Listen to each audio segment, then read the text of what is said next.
জিজ্ঞেস করব না কেমন আছেন, কারণ আমি জানি আপনি সবসময় ভালোর দলে, তাই ভালোই আছেন। আমার নাম রাতুল, রাতুল হাসান। আমি ময়মনসিংহের গফরগাঁও থেকে লিখছি। ঘটনায় যাওয়া যাক। বেশ কয়েকদিন ধরে আমি উল্টাপাল্টা স্বপ্নে দেখছি।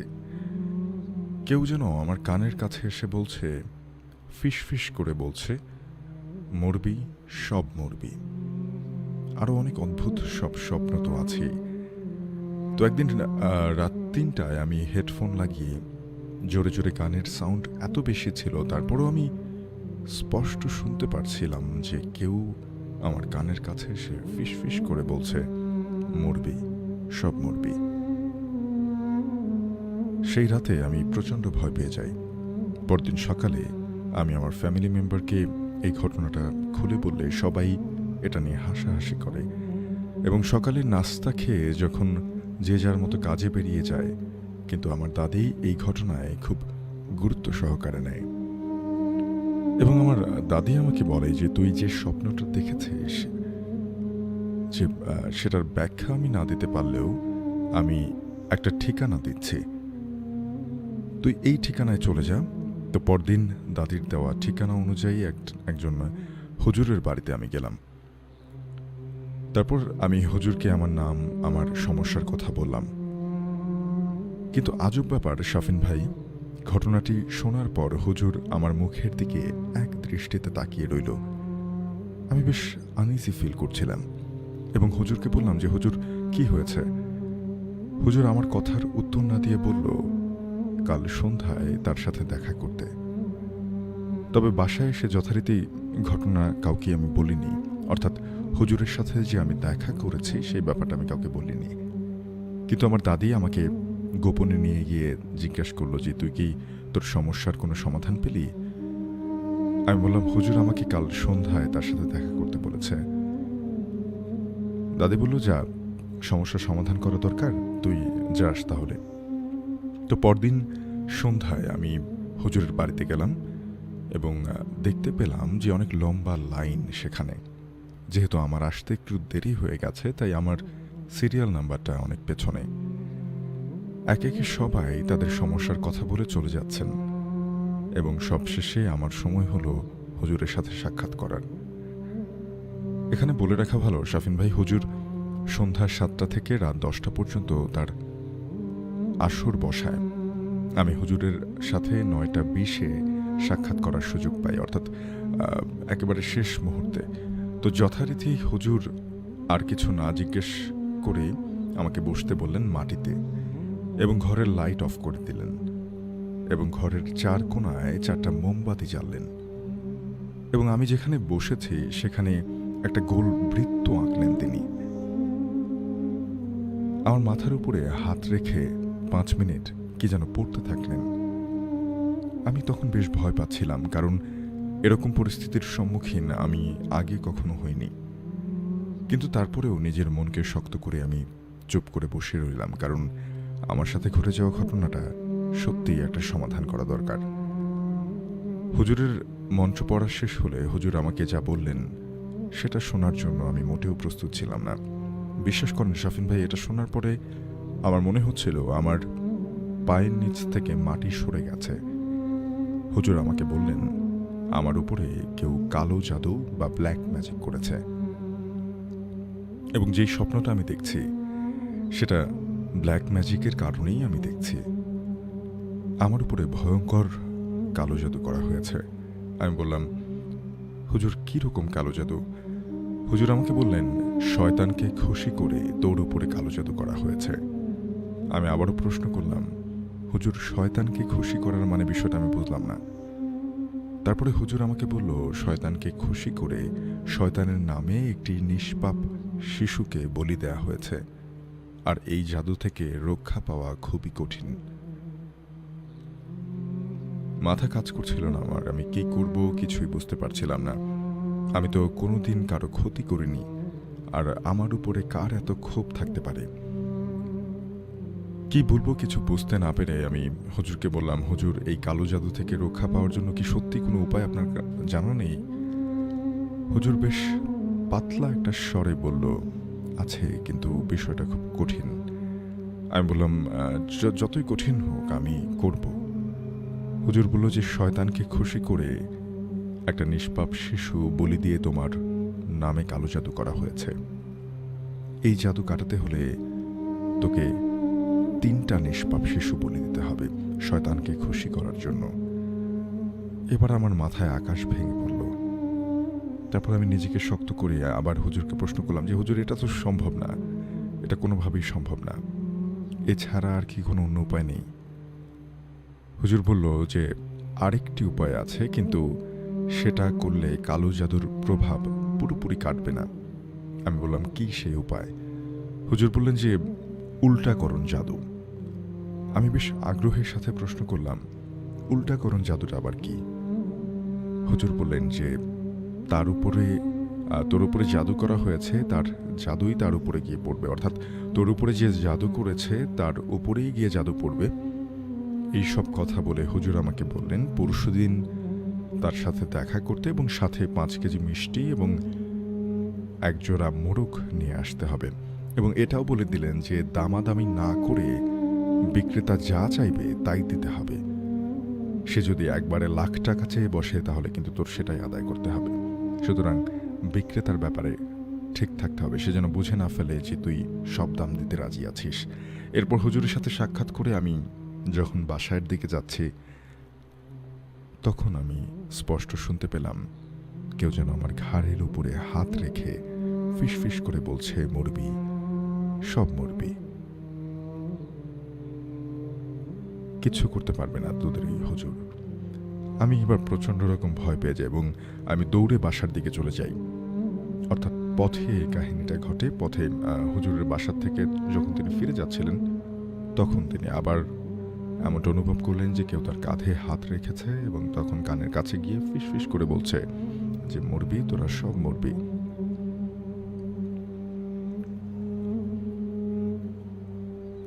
এরপরে তিনি দৌড়ে বাড়ি ফিরে গেলেন। বাড়ি ফিরে আমি বাসার সবাইকে এই ঘটনাটা একেবারে সম্পূর্ণ বলি, কারণ তখন আমার খুব অসহায় লাগছিল নিজেকে।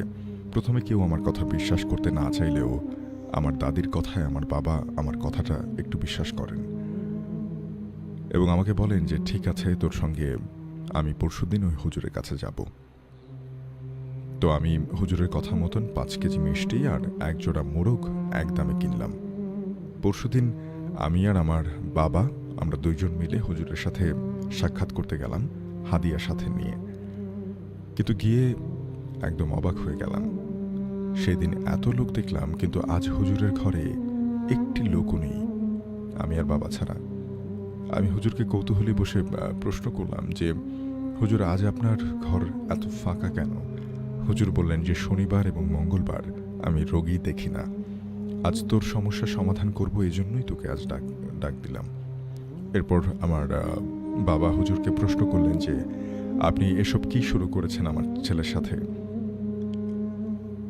এরপর হুজুর আমার বাবার নাম ধরে ডাকলেন এবং আশ্চর্যজনক ব্যাপার, হুজুর আমার বাবার নাম জানল কি করে? এরপরে বাবা চুপ করে বসলেন, কারণ তিনিও ভয় পেয়ে গেছেন। এরপর হঠাৎ করে কোত্থেকে যেন 2 জন লোক এসে হুজুরের সাথে দাঁড়ালো। বাবা জিজ্ঞাসা করলেন যে এরা কারা? হুজুর বলল, আজকে এই 2 জন আমাকে সাহায্য করবে। এরপর হুজুর আমার কাছে সেই হাদিয়া এবং সেই জিনিসগুলো দুটো চায়, অর্থাৎ মিষ্টি এবং মোরগ একজোড়া। এরপর যথারীতি হুজুর রুমের সব লাইট অফ করে দেয় এবং ঘরের 4 কোণে 4টা মোমবাতি জ্বালায় এবং গোল করে বৃত্তের মতো করে আমাকে বসতে বলেন।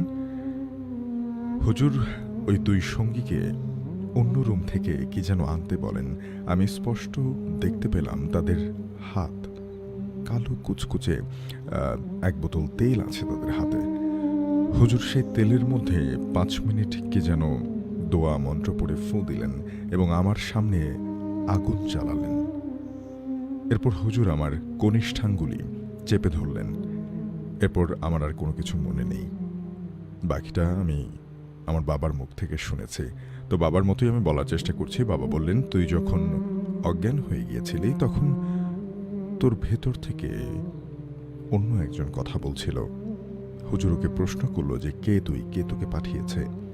আর এরপর কেন এর উপরে ভর করেছিস? আমার মধ্যে থেকে ওই শয়তান জিন বলছিল আমি ওকে ছাড়ব না, ওকে আমি মেরেই ছাড়ব। তারপরে হুজুর ওই কালো মন্ত্র পড়া তেল আমার সামনে জ্বালিয়ে রাখা আগুনের মধ্যে ছেটাতেই আমার মধ্যে থাকা শয়তান জিনটা চিৎকার করে ওঠে এবং হুজুর বলল, যাবে কিনা বল। এরপর জিনটার উপরে আরও অত্যাচার করা হলো। এক পর্যায়ে জিনটা আমার দেহ থেকে বের হয়ে যাওয়ার প্রতিশ্রুতি দেয় এবং সে বলে যে তাজা রক্ত চাই। এরপর হাদিয়া হিসেবে আনা একজোড়া মোরগ জবাই করে জিনকে সে তাজা রক্ত দেয়া হয়। এখানে শফিন ভাই, জিনটাকে বোকা বানানো হয়েছে। জিনটা ভেবেছে সে আমার তাজা রক্ত পেয়েছে, তাই সে চলে যেতে রাজিও হয় এবং হুজুর বলে, তোকে যে পাঠিয়েছে তুই তার উপর গিয়ে ভর করবি।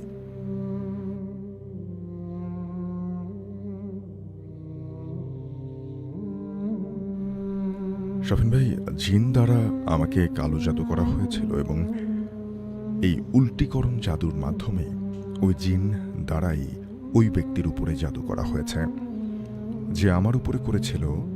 যেহেতু শফিন ভাই জাদুটা রক্ত দিয়ে করা হয়েছিল, তাই রক্তের বিনিময়ে রক্ত দিয়েই জাদুটা উল্টাকরণ করা হয়েছে এবং ওই ব্যক্তির উপর এই কালো জাদুর প্রভাব গিয়ে পড়েছে।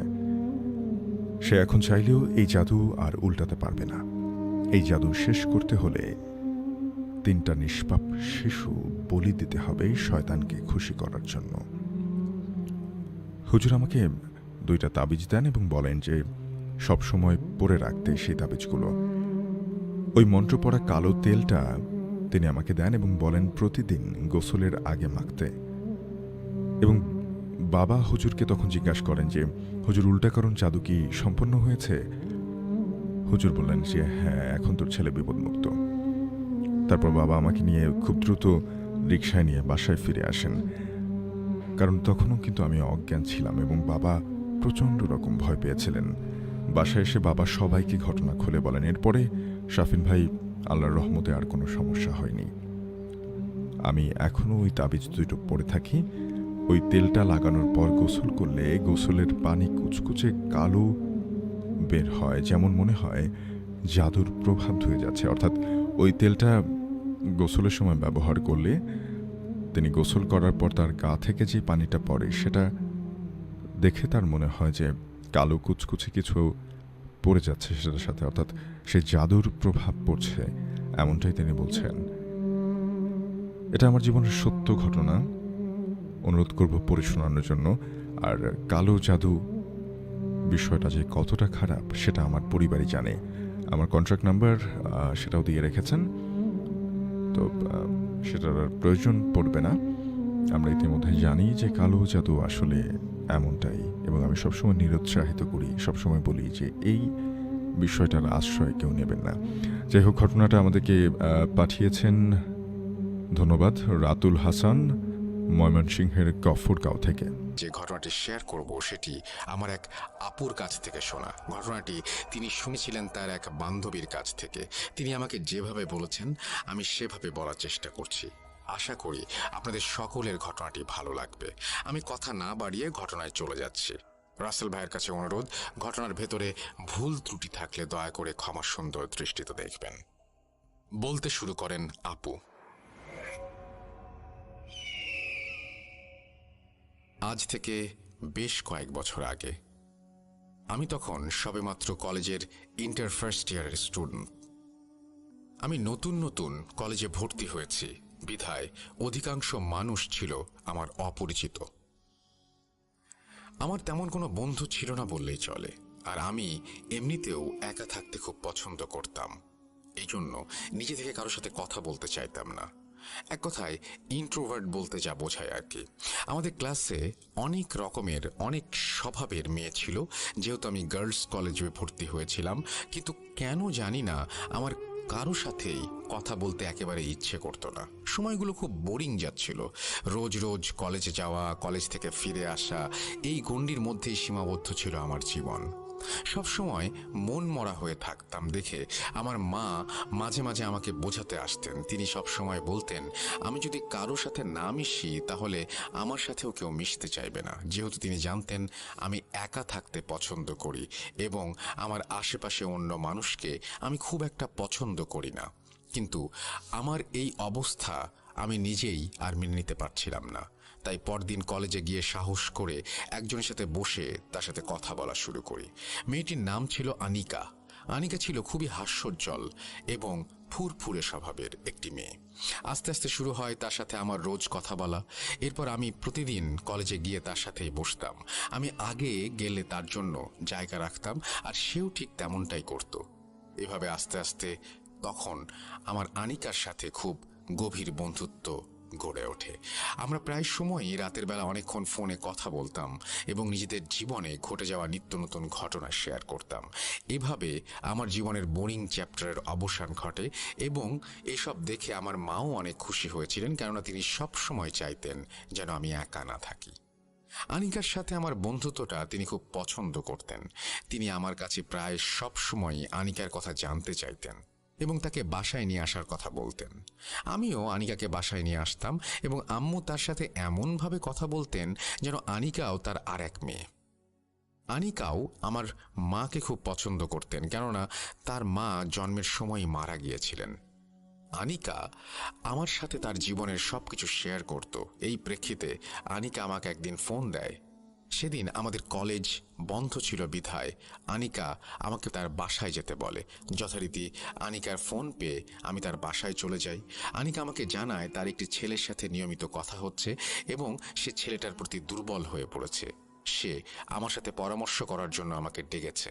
আমি তার কাছে ছেলেটা সম্বন্ধে, সে কি করে, কোথায় থাকে জানতে চাই। আনিকার কথা শুনে ছেলেটাকে আমার ভালোই মনে হয়েছিল, তাই আমি তাকে বললাম সে যদি আসলেই মন থেকে তাকে পছন্দ করে তাহলে আমি কোনো অসুবিধা দেখছি না। ও আমার কথা শুনে খুব খুশি হয়ে আমাকে জড়িয়ে ধরে ধন্যবাদ দিতে থাকে। আমিও আনিকার জন্য খুব খুশি অনুভব করছিলাম, আবার মনে মনে এও ভাবছিলাম মা মরা মেয়েটা যেন কোনোভাবে কষ্ট না পায়। একদিন আনিকা আমাকে কলেজে থাকা অবস্থায় বলল আজ কলেজ ছুটির পরে যেন তার সাথে যাই। যথারীতি কলেজ ছুটির পর জিজ্ঞাসা করলাম সে আমাকে কোথায় নিয়ে যাচ্ছে এবং সে আমাকে ওই ছেলের সাথে দেখা করতে নিয়ে যাওয়ার কথা জানায়। তাকে দেখেই বোঝা যাচ্ছিল সে খুব নার্ভাস ফিল করছে আর এই জন্যই আমাকে সাথে করে নিয়ে যেতে চাচ্ছিল। তার কথা শুনে আমি তার সাথে যেতে রাজি হই। যথারীতি ছেলেটার সাথে দেখা হয় এবং ছেলেটা ছিল অত্যন্ত রকমের ভালো। সে আমাদের দুজনকে প্রচণ্ড সম্মান দিয়ে কথা বলছিল। তখন আমি মনে মনে আমার বান্ধবীটা ভালো কারো সাথে আছে এই ভেবে খুব শান্তি পাচ্ছিলাম। যথারীতি আমাদের কলেজ লাইফ শেষ হয়ে যায় আর আনিকাও সেই ছেলেটির সাথে খুব ভালোই দিন কাটাতে থাকে। কলেজ শেষ হওয়ার পর আমরা ভার্সিটিতে ভর্তির জন্য কোচিং শুরু করে দেই। মাঝে মাঝে কোচিং শেষ হলে আমরা বিভিন্ন জায়গায় ঘুরতে যেতাম এবং একসাথে আড্ডা দিতাম। এমন একদিন নদীর ধারে বসে আড্ডা দিচ্ছিলাম, তখন কালো ড্রেস পরা একটা মেয়ে আমাদের কাছে আসে এবং আমাকে আর আনিকাকে চেনে বলে জানায়। তাকে দেখে আমার একটু অদ্ভুত লেগেছিল, কেননা তার লিপস্টিকের কালারটাও ছিল কালো, গলায় বেশ ভারী কিছু মুক্তার মালা। এক কথায় এমন সাজের মেয়ে আমি আগে কখনো দেখিনি বলা যায়। সে আরও বলে সে আমাদের সাথে সেই একই কোচিংয়ে ভর্তি হয়েছে। সে আমাদের সাথে কিছুক্ষণ বসতে চাইল। যেহেতু সে আমাদের ব্যাচমেট ছিল এবং একই কোচিংয়ে পড়ে, তাই আমরা অন্য কোনো কিছু চিন্তা না করে তার সাথে বসে আড্ডা দিতে লাগলাম। কিন্তু অদ্ভুত বিষয় ছিল, যখনই আমরা তাকে তার সম্বন্ধে কোনো কথা জিজ্ঞেস করছিলাম তখনই সে সেই বিষয়টা এড়িয়ে যাচ্ছিল, শুধু বলছিল তার নাম জয়িতা।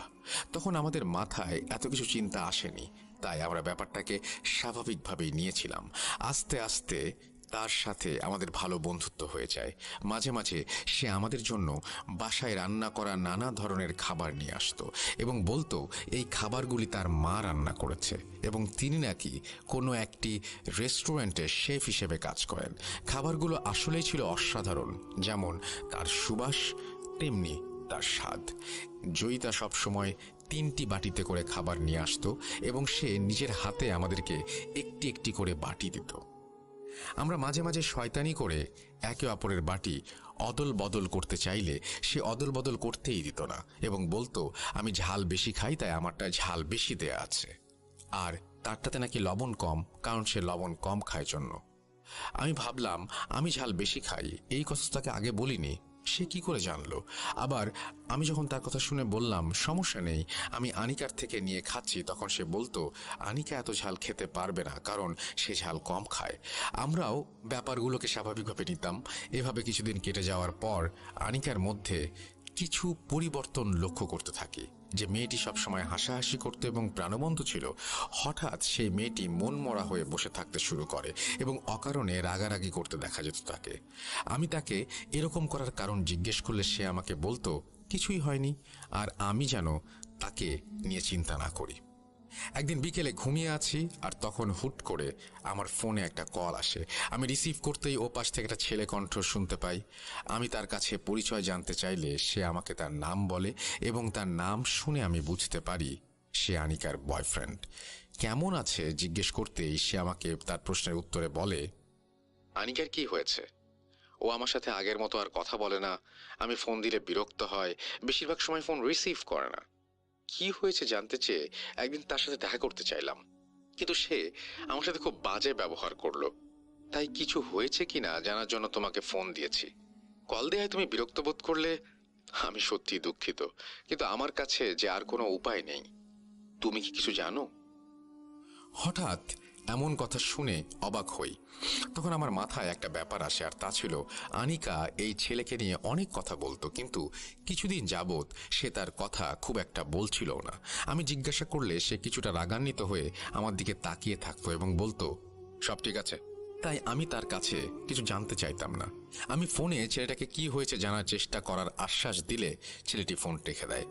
আমি মনে মনে ভাবছি হাস্যোজ্জ্বল আনিকার হঠাৎ কি হলো, সবার সাথে এরকম ব্যবহার করছে কেন? পরদিন আমি কোচিংয়ে যাই এবং নানার বিষয়ে কথার ফাঁকে আনিকাকে জিজ্ঞেস করি, কিরে তোর বয়ফ্রেন্ডের খবর কি? আজকাল ওর ব্যাপারে খুব একটা কথাবার্তা বলিস না, কোনো ঝামেলা হয়েছে নাকি? আমাকে বলতে পারিস, কিছু না করতে পারলেও হয়তো বা কিছু সলিউশন দিয়ে হেল্প করতে পারি। আমার কথা শুনে আনিকা রেগে যায়, বলে ওকে তোকে ফোন দিয়েছিল, ফোন কেন রিসিভ করেছিস? আমার কি হয়েছে জানার খুব শখ, খুব আগ্রহ। এরপর থেকে ও ফোন দিলে তুই রিসিভ করবি না। তুই যদি আর কখনো ওর ফোন রিসিভ করিস তাহলে তোর সাথে আমি আর কখনো কথা বলবো না। আনিকার কাছ থেকে এরকম রিয়াকশন আমি মোটেও আশা করিনি। তার মুখ থেকে সব শুনে আমি বেশ অবাক হয়ে গিয়েছিলাম, কেননা এমন রেগে যাওয়ার মতো কোনো কাজ আমি করিনি। যে আমার সাথে সারা রাত কথা বলতো, কিছু হলেই ফোন দিত যে কোনো সময়, সেই মেয়ে হুট করে আমাকে এ ধরনের কথা বলছে কিভাবে? এমনকি আমার সাথে বন্ধুত্ব রাখবে না বলছে। সেদিন এত কিছু না ভেবে তাকে আশ্বস্ত করি আমি সেই ছেলের ফোন আর রিসিভ করব না। সেদিন বাসায় আসতে আসতে রিকশায় বসে ভাবছিলাম হয়তো কোনো ঝামেলা হয়েছে, ছেলেটি হয়তো তার সাথে কিছু করেছে। মনে মনে ছেলেটার উপর প্রচণ্ড রাগ হচ্ছিল এবং নিজের রাগকে কন্ট্রোল করতে না পেরে আমি ছেলেটাকে ফোন দিয়ে বসি। ফোনের ওপাশ থেকে ছেলেটার কথা শুনে মনে হচ্ছিল সে খুব ভয়ে আছে। আমি বারবার জিজ্ঞেস করছিলাম কি হয়েছে, কিন্তু সে কোনো উত্তর দিচ্ছিল না। বলছিল ও আমাকে নিতে এসেছে, আমাকে বাঁচাও, আমাকে নিয়ে যাবে, আমি যাব না, আমি যাব না। আমি বারবার তাকে কে নিতে এসেছে জিজ্ঞেস করছিলাম, কিন্তু সে বারবারই একই কথা বলছিল এবং সেই একই কথা বলতে বলতে সে আমার ফোনটি কেটে দেয়। আমি মনে মনে ভাবছিলাম এসব হচ্ছে কি? কেউ আমাকে কিছু জানাচ্ছে না যে আমি কিছু বুঝতে পারি। এরপর আমি ছেলেটিকে বেশ কয়েকবার ফোন দেই, কিন্তু তার ফোনটি সুইচড অফ পাচ্ছিলাম। এরপর কোনো ঝামেলা হয়েছে ভেবে আমি আমার বাসায় না গিয়ে তৎক্ষণাৎ আনিকার বাসায় চলে যাই জানার জন্য আসলে হচ্ছেটা কি। আনিকার বাসায় গিয়ে দেখি সে আমার দিকে তাকিয়ে মুচকি মুচকি হাসছে। আমি তাকে হাসির কারণ জিজ্ঞেস করলে সে আমাকে বলে, তোকে বলেছিলাম তুই ওর সাথে ফোনে কথা বলিস না, কিন্তু তারপরও তুই কি ফোন দিয়েছিলি? ওর এই পরিণতির জন্য তুই দায়ী, তোর জন্য ওকে মারতে হলো। আনিকার এই কথা শুনে আমি ভ্যাবাচাকা খেয়ে যাই। সে আমার দিকে তাকিয়ে ক্রমাগত হাসছে, কিন্তু তার হাসিটা ছিল অন্যরকম। আমি এর আগে তাকে বহুবার হাসতে দেখেছি, কিন্তু এরকম অস্বাভাবিক হাসি আমি আর কখনো দেখিনি। আমি দ্রুত সেখান থেকে বেরিয়ে পড়ি এবং বাসায় চলে আসি। রিকশায় উঠে বারবার ছেলেটার কথা ভাবছিলাম। আনিকার কথাগুলো আমার কানে বেজেই যাচ্ছিল। বাসায় এসে আমি জয়িতাকে ফোন দেই। ফোন দিয়ে তাকে সব খুলে বলি। সে আমার কথা শুনে আনিকার সাথে পরদিন কথা বলবে বলে জানায়। আমিও তার কথা শুনে রাজি হয়ে যাই। মাকে এসব জানাবো কিনা ভাবছিলাম। রাতের বেলা শুয়ে শুয়ে আমি সব ভাবছি, তখন হুট করে আমার ফোনে ওই ছেলেটার নাম্বার থেকে কল আসে। আমি ফোন ধরার পর আমাকে জানানো হয় থানা থেকে বলছে, এবং এই ফোনে সর্বশেষ যে নাম্বার থেকে ফোন এসেছিল সেটি নাকি আমার। পুলিশ আমাকে থানায় এসে দেখা করতে বলেন। আমি প্রচণ্ড ভয় পেয়ে যাই এবং দ্রুত আমার মায়ের সাথে সবকিছু শেয়ার করি। আমার মা আমাকে অভয় দেন, আমাকে সাথে করে নিয়ে থানায় আসেন। থানার অফিসার আমার কাছে জানতে চান কেন আমি ওই নাম্বারে ফোন দিয়েছিলাম। আমি তাকে বেশি কিছু না বলে কি হয়েছে জানতে চাই এবং এই ফোনটা তার কাছে কিভাবে এলো সেই ব্যাপারে জিজ্ঞাসা করি। পুলিশের অফিসারের কথা শোনার পর আমি আর কিছু চিন্তা করতে পারছিলাম না। পুলিশ জানায় এই ফোন যেই ছেলেটির, সে নাকি আজ সন্ধ্যায় মারা গেছে। তার বাড়িতে গিয়ে তার গলা কাটা বিকৃত লাশ উদ্ধার করা হয়েছে। তাকে এমনভাবে খুন করা হয়েছে যা ছিল খুবই ভয়ানক এবং লোমহর্ষক। চোখ উপড়ে ফেলা হয়েছিল, তার জিভ কেটে ফেলা হয়েছিল, তার গলাটা তার মাথা থেকে আলাদা করা ছিল। এসব শুনে আমি ভয় পেয়ে যাই এবং আমার মাকে ধরে কান্না করতে শুরু করে দেই। আমার মা আমাকে আশ্বস্ত করেন এবং সকল ফর্মালিটিস পূরণ করে থানা থেকে আমরা চলে আসি। আম্মু যেহেতু আনিকাকে খুব পছন্দ করতেন, তাই তিনি আমাকে নিয়ে আনিকাদের বাসায় গেলেন। বাসায় গিয়ে দেখি আনিকার বাবা বাসায় আছেন। তিনি আমাদের দরজা খুলে ভেতরে বসতে বললেন। আমি আর মা ভেতরে গিয়ে বসি এবং আঙ্কেল কিছুক্ষণ পর চা নাস্তা নিয়ে আসেন। মা আঙ্কেলের সাথে আনিকার ব্যাপারে কথা বলতে শুরু করেন। আনিকার ব্যাপারে কথা বলার সময় আঙ্কেলের মধ্যে কিছুটা অন্যরকম প্রতিক্রিয়া লক্ষ্য করা যায়। আঙ্কেল আমার মাকে জানান, আনিকা অনেক বদলে গেছে। সে আগের মতো এসে আমাদের কাছে বসে না, কথাও বলে না। আগে আমি বাসায় ফিরলে সাথে সাথে আমার জন্য চা নিয়ে আসতো, এখন আর তাও করে না। সারাক্ষণ দরজা আটকে নিজের রুমে বসে থাকে। আমি তাকে খাওয়ার জন্য ডাকলে সে খুব বিরক্ত হয়। আমার সকালে অফিস থাকে, তাই আমি খাবার গরম করে টেবিলে রেখে ঘুমিয়ে পড়ি। ইদানিং রাতের বেলা যখনই ঘুম থেকে উঠি, আমার ফ্রিজের পাশে হাড় খাওয়ার কটকট খটখট আওয়াজ হচ্ছে। ফ্রিজের পাশে তাকিয়ে দেখি কালো কিছু একটা, এবং তার চোখ দুটো একদম রাতের বেলা বিড়ালের চোখের আলো পড়লে যেভাবে জ্বলে ঠিক সেভাবে জলজল করছে। আমি ফ্রিজের কাছে যাব, এমন সময় আনিকা আমাকে টেবিলে বসা অবস্থায় ডাক দেয়। তার আওয়াজ শুনে আমি খুব চমকে যাই এবং লাইট অন করে দেখি সে টেবিলে বসে খাচ্ছে। সে আমার দিকে এমনভাবে তাকায় যেন তার প্রচণ্ড ক্ষুধা লেগেছে এবং সে অনেকগুলো খাবার মুখে পুড়ে খেতে থাকে। তাকে দেখে বোঝা যায় এত বেশি খাবার সে মুখে পুড়ছে, যার জন্য খাবার চাবাতে কষ্ট হচ্ছিল। আমি তাকে জিজ্ঞাসা করি সে অন্ধকারে খাচ্ছে কেন, আর এইভাবেই বা খাচ্ছে কেন। সে আমার কথায় কোনো উত্তর দেয় না। ঝটপট খেয়ে সেখান থেকে উঠে যায় এবং হাত না ধুয়ে সে নিজের রুমে গিয়ে দরজা বন্ধ করে দেয়। দরজা আটকে রুমের ভেতরে সে কার সাথে যেন কথা বলতে থাকে। তারা নিজেদের মধ্যে যে ভাষায় কথা বলছিল সেই ভাষাটা একটু অন্যরকম এবং খুবই অদ্ভুত। আমি অনেকবার তার কাছে জানতে চেয়েছি কি হয়েছে, কিন্তু সে আমার কাছে কিছুই বলেনি। আঙ্কেলের কথা শুনে আমি আঙ্কেলকে সবকিছু বুঝিয়ে বলি। আমাদের আরেক বন্ধু জয়িতাকে নিয়ে আনিকার সাথে কথা বলবো বলে জানাই। জয়িতার কথা বলতে আঙ্কেল কেমন যেন বিরক্তি নিয়ে বলেন, এই মেয়েকে আমার মোটেও ভালো লাগে না। সে মাঝে মাঝে বাসায় আসতো আর দরজা বন্ধ করে আনিকাকে নিয়ে কি যেন করত। একবার সে চলে যাবার পর আমি আনিকার গলায় একটা তাবিজ দেখতে পাই। পরে তা ফেলে দিলেও কিভাবে যেন তা আবার গলায় ফিরে আসে। এই মেয়ে জাদুটনা করে মনে হয়। আঙ্কেলের কথা শুনে এবার আমার জয়িতাকে সন্দেহ হচ্ছিল। আমি যখন তাকে ফোন দিয়ে আনিকার ব্যাপারে সবকিছু জানাই, তখন আমার মনে হয়েছিল তার এসব বিষয় নিয়ে খুব একটা মাথা ব্যথা নেই। আর আঙ্কেলের কথা শুনে আমার তাকে আরো বেশি সন্দেহ হচ্ছিল। এখন আঙ্কেল ভয় পেয়ে আমাকে জিজ্ঞাসা করেন আমি পুলিশের কাছে আনিকার ব্যাপারে কিছু বলেছি কিনা। আমি তাকে আশ্বস্ত করি এবং বলি যেহেতু আনিকা কিছু করেনি, তাই আমি আনিকার কথা পুলিশের কাছে কিছুই বলিনি। আমার আম্মু আনিকাকে এক হুজুরের কাছে নিয়ে যাওয়ার পরামর্শ দেন আঙ্কেলকে। আঙ্কেল আনিকাকে হুজুরের কাছে নিয়ে যাবেন বলে জানান এবং আমরা সেদিনের মতো সেখান থেকে চলে আসি। পরের দিন আমি কোচিংয়ে গিয়ে দেখি আনিকা কোচিংয়ের সামনে একটা সিঁড়িতে বসে আছে। তার পাশে অন্য একটি ছেলে বসেছিল। তারা দুজনে ভালোই গল্প করছিল। আমি ছেলেটিকে চিনতাম, কেননা কোচিংয়ে ভালো খারাপ দুই রকমের স্টুডেন্ট থাকে। ওই ছেলেটি স্টুডেন্ট হিসেবে খুব খারাপ ছিল। সারাক্ষণ মেয়েদের পেছনে পেছনে ঘুরঘুর করত আর টাকার গরম দেখাতো। দেখতেও সে খুব একটা ভালো ছিল না। যদিও আল্লাহ সবাইকে সৃষ্টি করেছেন, তাই সব বলা উচিত নয়, তবে কিছু মানুষের চেহারা আসলে তাদের কালো মনেরই প্রতিফলন।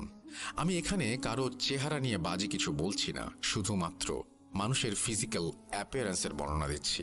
আমি আনিকাকে সেই ছেলেটির সাথে দেখে খুবই অবাক হয়ে যাই, কেননা আনিকা নিজেও এই ছেলেটিকে পছন্দ করতো না।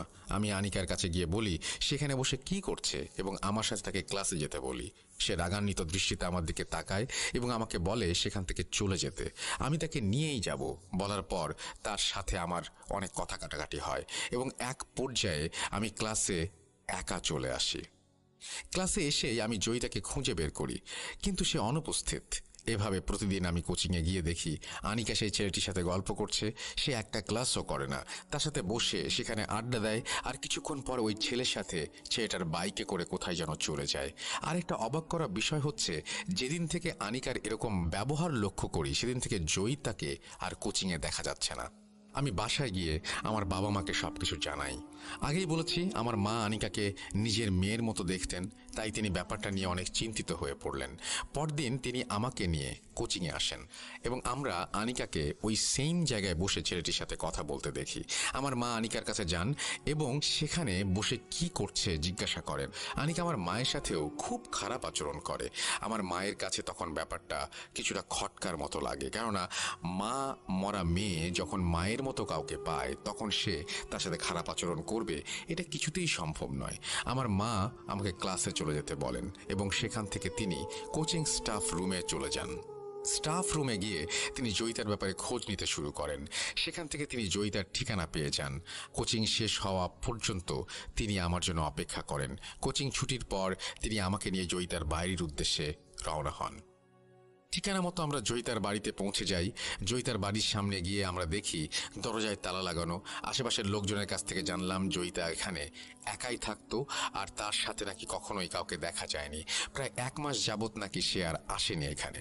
আমার মা কি করা যায় ভাবতে ভাবতে তখন বাড়ির মালিকের ফ্ল্যাটে যান। তিনি তাকে গিয়ে নিজেকে জয়িতার মা পরিচয় দেন, এই ভেবে যে জয়িতা একা থাকতো যেহেতু তার এখানে কেউ নেই, এখানে অন্য কেউ আসেনি, তাই আমার মা এই সুযোগটি নিলেন। বাড়িওয়ালা তাকে ভেতরে বসান এবং বলেন জয়িতা নাকি বাড়ি ভাড়া ঠিক মতো দেয় না। আমার মা বাড়িওয়ালাকে বলেন জয়িতা অসুস্থ, তাই সে বাড়িতে চলে গেছে এবং তিনি মেয়ের জিনিসপত্র নিতে এসেছেন, কিন্তু ভুলে চাবি আনেননি, তাই ভেতরে ঢুকতে পারছেন না। বাড়িওয়ালা আমার মায়ের কথা বিশ্বাস করেন এবং মাকে ডুপ্লিকেট চাবি দেন। আমার মা চাবি নিয়ে সেখান থেকে চলে আসেন এবং জয়িতার ঘরে প্রবেশ করেন। জয়িতার ঘরে প্রবেশ করার পর কিছুটা পোড়া পোড়া গন্ধ পাওয়া যাচ্ছিল। আমার মা ঘরের ভেতরে গিয়ে দেখেন কোনো জিনিসপত্র নেই এবং একটা রুমের সামনে দরজা বন্ধ করে কালো সুতো দিয়ে বেঁধে দেওয়া। আমি রুমের সামনে গিয়ে হাত দিয়ে সুতোটি খুলতে গেলে আমার মা আমাকে বারণ করেন। আমার মা তখন আশেপাশে কোনো কাঠি আছে কিনা খুঁজতে থাকেন এবং কাঠি পেয়ে যান। সেই কাঠি দিয়ে তিনি সেই সুতোটা খুলে ফেলেন এবং দরজা খুলে রুমের ভেতর প্রবেশ করেন। আমিও আমার মায়ের পিছে পিছে রুমের ভেতরে যাই। ভেতরে গিয়ে দেখি দেয়ালের মধ্যে নানা ধরনের নকশা আঁকা এবং ফ্লোরের মধ্যেও বিভিন্ন জায়গায় সিঁদুর ছড়িয়ে ছিটিয়ে আছে, আর রুমের মাঝখানে কাঠ কয়লায় স্তূপ করে রাখা। এসব দেখে তাড়াতাড়ি আমার মা আমাকে নিয়ে সেখান থেকে চলে আসেন। এরপর আমার মা তার পরিচিত এক হুজুরের কাছে কল দেন এবং সবকিছু বিস্তারিতভাবে সেই হুজুরকে বলেন।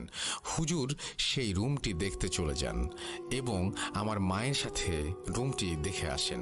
হুজুর বাড়িতে এসে বলেন ওই রুমে থাকা মেয়েটি ব্ল্যাক ম্যাজিক করত, কিন্তু সে ব্ল্যাক ম্যাজিক দিয়ে কি করেছে বা কি করার জন্য ম্যাজিকটা করেছে সেই সম্বন্ধে হুজুর তেমন কিছু বলতে পারলেন না। সেদিন আমার মা আনিকার বাসায় যান এবং আনিকার বাবাকে সবকিছু খুলে বলেন। আনিকার বাবা এসব শুনে প্রচণ্ড ভয় পেয়ে যান এবং এর থেকে পরিত্রাণের উপায় খুঁজতে থাকেন। এরই মধ্যে একদিন কোচিংয়ে যাওয়ার সময় হুট করে রাস্তায় জয়িতাকে দেখতে পাই। আমি রিক্সা থামিয়ে ভাড়া মিটিয়ে দিয়ে জয়িতার কাছে যাই। জয়িতাকে গিয়ে তার আসল নাম জিজ্ঞেস করি, কারণ আমার কেন যেন মনে হচ্ছিল জয়িতা আসলে তার নাম নয়। আমার কথা শুনে জয়িতা হেসে উঠে বলল, তুমি খুব চালাক, কিন্তু আমি তোমাকে আমার আসল নাম বলতে পারবো না। আমি যা করেছি টাকার বিনিময়ে করেছি। তোমার যদি কাউকে ধরতে হয় তাহলে তাকে ধরো যে টাকা দিয়েছে। আমার পিছু নিয়ে লাভ নেই। টাকা না দিলে এইসব করে আমার লাভটা কি ছিল বলো? এই কথা বলে জয়িতা চলে যায়। তাকে আমি অনেকবার আটকানোর চেষ্টা করি এবং সবকিছু জানার চেষ্টা করি। সে আমাকে কিছুতেই কিছু না বলে চলে যায়। এরপর আমি সেদিন বাসায় চলে আসি। বাসায় এসে দেখি আনিকার বাবা আমাদের বাসায় এবং আমার মা তাকে নিয়ে একজন হুজুরের সাথে কথা বলছে। আমার মা আমাকে ভেতরে যেতে বলেন। আমি সবকিছু জানার জন্য একরকম জেদ করে হুজুরের কথা শুনতে থাকি। হুজুর বলেন, আপনারা আগেই জেনেছেন জয়িতা নামের মেয়েটিকে দিয়ে ব্ল্যাক ম্যাজিক করা হয়েছে। সে খাবার খাওয়ানোর মাধ্যমে আনিকাকে বশে আনে। আনিকার সাথে যে ছেলেটির সম্পর্ক ছিল সেই ছেলেটিকে ব্ল্যাক ম্যাজিকের মাধ্যমে সে মেরে ফেলেছে।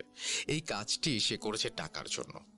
একটি ছেলে আনিকাকে খুব পছন্দ করত, কিন্তু আনিকার সাথে অন্য একজনের সম্পর্ক ছিল, তাই তাকে পাওয়ার জন্যই সেই ছেলেটিকে মেরে ফেলে জয়িতা ব্ল্যাক ম্যাজিকের সাহায্যে। খুব খারাপ জিন দিয়ে ব্ল্যাক ম্যাজিকটি করা হয়েছে। আনিকাকে যে খাবারগুলো সে খাওয়াতো সেই খাবারগুলো ছিল কুফরি কালাম পড়া। এছাড়া আনিকার মাথার চুল এবং কোমরের কিছু অংশ ব্যবহার করে এই ব্ল্যাক ম্যাজিকটি করা হয়েছে। এর থেকে পরিত্রাণের একমাত্র উপায় জয়িতা যদি না চায় তাহলে এটা বন্ধ করা সম্ভব নয়। হুজুরের কথার সাথে জয়িতার কথা মিলে গেল। আমি হুজুরের কাছে তিনি কিভাবে এসব জানেন জানতে চাই। তিনি আমাকে কিছুই বলেননি। হুজুরের এসব কথা শুনে আনিকার বাবা অনেক চিন্তিত হয়ে পড়ে এবং জয়িতাকে খুঁজতে শুরু করেন। অনেক খোঁজাখুঁজির পর জয়িতাকে তিনি পেয়ে যান এবং তাকে অনেক টাকার লোভ দেখিয়ে আনিকার ওপর থেকে সেই কালো জাদুর প্রভাব সরানোর কথা বলেন। জয়িতা আনিকার বাবার কাছ থেকে টাকা নেয় অনেক এবং আনিকার ওপর থেকে কালো জাদুর প্রভাব সরিয়ে দেয়। ঘটনাটি এখানেই শেষ হয়ে যেত, কিন্তু আনিকার বাবা মনে মনে অন্য কিছু ভেবেছিলেন। তাই তিনি জয়িতাকে দিয়ে কালো জাদুর প্রভাব সেই ছেলেটির ওপর দিতে বলেন, যে ছেলেটি আনিকার ওপর কালো জাদু নিদর্শন করেছে। এই কাজটি করার জন্য তিনি জয়িতাকে আরো অনেক টাকা দেবেন বলে জানান। আনিকার বাবা এবার কালো জাদুর ভয়াবহতা আরো বেশি অনেক বৃদ্ধি করতে বলেন। জয়িতা তার কথা মতো কাজ করে সেখান থেকে চলে যায়। কিছুদিন পর আনিকার মধ্যে পরিবর্তন আসতে শুরু করে এবং সে আগের মতো হয়ে যায়। তাকে যখন জিজ্ঞেস করা হতো তার এরকম করার কারণ কি ছিল, সে তখন বলতো সে সবকিছু ভুলে গেছে। আস্তে আস্তে সেই ছেলেটির থেকেও আনিকার দূরত্ব সৃষ্টি হয়েছে। একদিন আমরা কোচিংয়ে বসে ক্লাস করছি, এমন সময় পেছন থেকে সেই ছেলেটি হঠাৎ করে চিৎকার দিয়ে ওঠে এবং অজ্ঞান হয়ে যায়। চোখে মুখে পানি দিয়ে জ্ঞান ফিরে আসার পর তাকে জিজ্ঞাসা করা হয় সে কেন এরকম করছে। সে বলে দরজার পাশে বিভৎস চেহারার একজন মানুষ তাকে ডাকছে। মানুষটি দেখতে এমন ছিল যে তার চামড়াগুলো তার শরীর থেকে খসে পড়ে যাচ্ছিল। তার হাতগুলো ছিল তুলনামূলক অনেক লম্বা, হাঁটু পর্যন্ত প্রশস্ত। এইসব শোনার পর আমার আর বুঝতে বাকি রইল না এই ছেলেটি এমন করছে কেন। তার কারণটি হচ্ছে জয়িতার সাথে আনিকার বাবা একাই দেখা করে কথা বলতে বলেছেন। আমার মা জানতে চাইলেন, তিনি নিষেধ করেন এবং আমার মা না মানতে চাইলেও তিনি আমার মায়ের উপর রেগে যান এবং আমার মেয়ে আমি বুঝবো বলে চলে যান। আমি সেদিন বাসায় ফিরে আমার মায়ের সাথে সবকিছু শেয়ার করি এবং আমার মা সাথে সাথে আমাকে আনিকাদের বাসায় নিয়ে আসেন। আনিকার বাবাকে তিনি বলেন তিনি এসবের পিছে আছেন কিনা বা তিনি কিছু করেছেন কিনা। আনিকার বাবা প্রথমে স্বীকার করতে না চাইলেও তখন আম্মু তাকে অনেক জোরাজুরি করেন আর পুলিশের ভয় দেখান। তখন সে বলতে বাধ্য হয়। সে বলে সে জয়িতাকে দিয়ে আরো খারাপ ধরনের কালো জাদু সেই ছেলেটির উপর করেছে। আমার মা এসব শুনে তার উপর প্রচন্ড রেগে যান এবং পুলিশকে সবকিছু বলবেন বলে হুমকি দেন। সে আমার মাকে আশ্বস্ত করেন তিনি জয়িতাকে বলে সব বন্ধ করে দেবেন। পরদিন তিনি জয়িতাকে টাকার লোভ দেখিয়ে বাড়িতে ডাকে এবং আমার মাও সেখানে উপস্থিত ছিলেন। আনিকার বাবা জয়িতাকে যখন এসব বন্ধ করার কথা বলে তখন জয়িতা রেগে যায় এবং বলে এসব বারবার বন্ধ করা সম্ভব নয়। আনিকার বাবা তাকে পুলিশের ভয় দেখায় এবং জয়িতা ভয় পেয়ে এসব বন্ধ করবে বলে চলে যায়। কিন্তু কিছুদিন পর আনিকা আমাকে ফোন দেয় এবং প্রচণ্ড কান্নাকাটি করে। আমি কি হয়েছে জিজ্ঞেস করি বারবার, কিন্তু সে কিছু না বলে বারবার আমাকে তার বাসায় যেতে বলে। আমি আমার মাকে নিয়ে আনিকার বাসায় যাই আর দেখি আনিকার বাবা মৃত অবস্থায় বিছানায় পড়ে আছে এবং তার মাথাটা উল্টো হয়ে আছে। এসব দেখে আমার মায়ের আর বুঝতে বাকি রইল না। তিনি বুঝতে পারলেন জয়িতা আনিকার বাবার মৃত্যুর জন্য দায়ী। তাকে পুলিশের ভয় দেখানোর জন্যই হয়তো সে এই কাজটি করেছে, কিন্তু কোনো প্রমাণ না থাকায় আমরা এ ব্যাপারে কিছুই করতে পারিনি। আমার মা আনিকাকে আমাদের বাসায় নিয়ে আসেন। কিছুদিন পর কোচিংয়ের সেই ছেলেটিকেও আর দেখতে পাইনি। সেই ছেলেটির কয়েকজন বন্ধুর কাছ থেকে পরবর্তীতে জানতে পারি সেই ছেলেটিও নাকি আনিকার বাবা যেভাবে মারা গেছে ঠিক সেইভাবেই মারা গিয়েছিল। এরপর আমরা জয়িতাকে আর কখনোই দেখিনি। আনিকা তখন থেকেই আমাদের বাসায় থাকে। তাকে তার চাচার পরিবার অনেকবার নিয়ে যেতে চাইছিল, কিন্তু আনিকা যেতে চায়নি। সে আমাদের সাথে থাকার সিদ্ধান্ত নেয়। এখন আমার মাকে যদি জিজ্ঞাসা করা হয় তার কয় মেয়ে, তিনি সবসময়ই বলেন তার 2 মেয়ে। পরবর্তীতে আমাদের সাথে আর খারাপ কিছু ঘটেনি। রাসেল ভাই, এই ছিল আমার আজকের ঘটনা। ঘটনাটি এতটা এক্সট্রিম না হলেও ঘটনাটি সত্য। সত্য ঘটনা যে সব সময় গায়ে কাঁটা দিয়ে তুলবে তা নয়। মাঝে মাঝে কিছু কিছু ঘটনা একটু সাধারণ হলেও হয়, হয়তো আমাদের কাছে সাধারণ লাগে, কিন্তু যারা ফেস করে তাদের কাছে আসলে কেমন লাগে। সত্য মিথ্যা যাচাই করার ভারটা বরাবরের মতো লিসেনারদের ওপরেই ছেড়ে দিলাম। আশা